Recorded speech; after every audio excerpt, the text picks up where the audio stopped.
Hi guys, ituturo ko sa inyo paano i-download yung mga videos na nasa Facebook. Okay, first step is punta lang kayo sa inyong Facebook. Mag-login po kayo. Okay, ako may ginagawa kasi akong iba, kaya hayaan mo na siya. Okay, mag-login kayo, sulat nyo dito, Facebook, login, or ako naman dito na lang kasi may nakalagay na dyan eh. So, mag-login kayo sa Facebook nyo and then hanap kayo ng video or videos na gusto nyong i-download. Pero sa akin kasi is dito ako sa may mga sinave ko na mga videos. Okay? So, dito sa home, may nakalagay na see more. Click nyo lang siya. Then, hanapin nyo yung save. Save yung mga sinave nyo na videos. Okay, dito. Save. And then, hanap lang kayo ng video na gusto nyong i-download. Ako, ang gusto kong i-download is ito. Mujukon. Mujukon Solgyora. Okay, so, i-click ko yan. Okay. Next is, kukunin ko yung URL ng video na ito. Okay, dito sa taas, ito. Yan. Click nyo yan, tapos copy. I-copy nyo. Right click. Cook. Hirap niya. Guys, pag walang mouse. Tadang! Hey you. Ang hirap niya talaga. Oh my gosh. I'm sorry guys. Ang hirap pag walang mouse. I-ano mo lang naman siya, i-copy mo siya, i-copy. Ayan, lumabas na rin.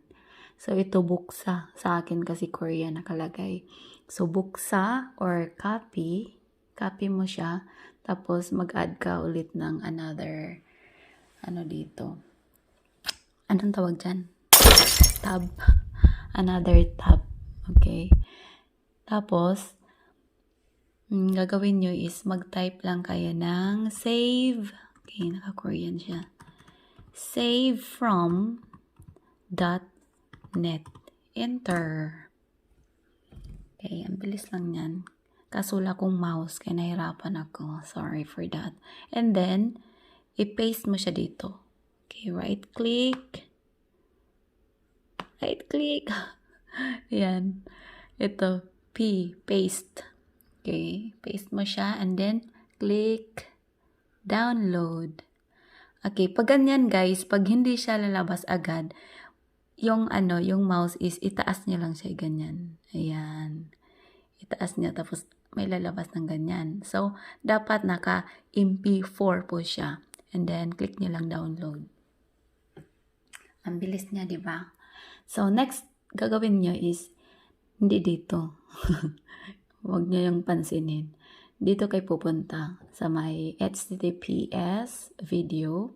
Click niyo siya. And then, yan, naka-download yung video nyo. So, kailangan siyang i-download sa PC nyo, diba? So, itong may tatlong dot na to, tatlong dots, is i-click nyo yan. And then, may lalabas na download. Ito. Download. Okay. Ayan, naka-download na. Downloading. Ito, dito sa bandang kaliwa. Nakikita niyo po ba? Dito.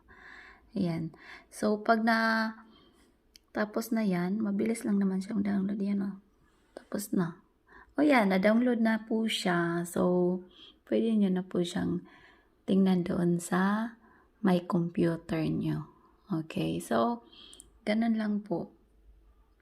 Very easy mag-download ng mga videos sa inyong Facebook. Okay, so ito gagawin ko is i-upload ko na naman ito sa aking YouTube channel, guys. So, don't forget to like, leave a comment, and subscribe to my YouTube channel para updated kayo sa aking mga videos. Okay, goodbye!